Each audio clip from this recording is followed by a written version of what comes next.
Today we're going to give you some insider tips to help your day of play at a busy public golf course in Myrtle Beach. Myrtle Beach, the golf capital of the world. Over 80 golf courses here, and as y'all know, in peak season it can get quite busy. So if you're new here, my name's Parker Houston. As far as I know, the only YouTube golfer documenting, talking about, and playing the courses here in Myrtle Beach. I wanted to drop some knowledge, some of my, a little bit of ranting of some of my thoughts of an employee, what I notice, how I can help y'all play a busy course in Myrtle Beach. I work, as some of you may know, part-time at Presswick on the bag drop, so I've seen a lot. So let's get into it. The main point I wanted to get across is arrive early, 30 to 60 minutes early if you're wanting to hit the range. Probably want to get closer to an hour, but 30 minutes would be great if we get all golfers there 30 minutes early. If the tee sheet allows and there's some openings, maybe we can squeeze you out early.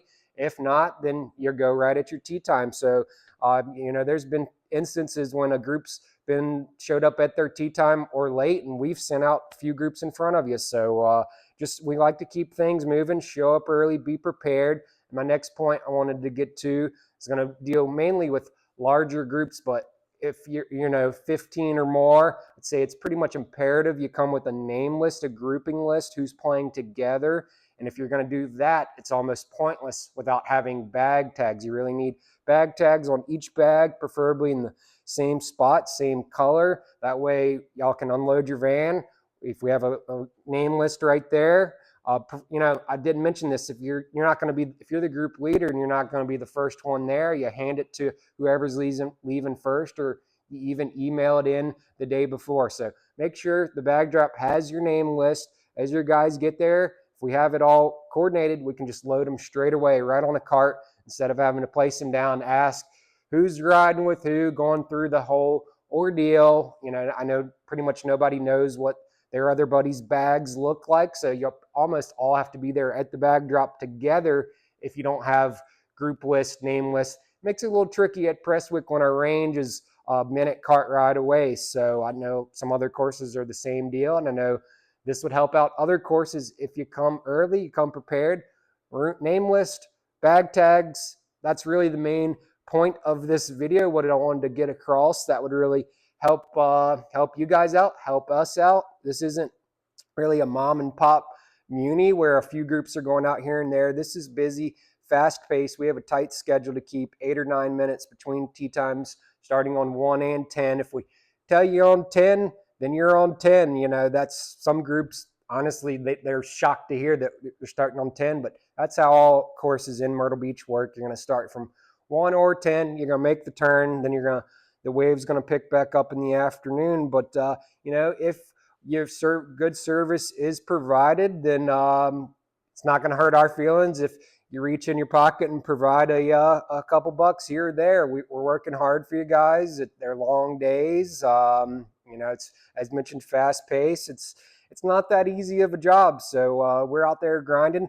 A tip would be appreciated here and there. But let's move on to the next kind of point I wanted to get to is on the course, pace of play, be cognizant of your surroundings. There's a few guys I play with that are oblivious to who's behind us, and I just don't get that.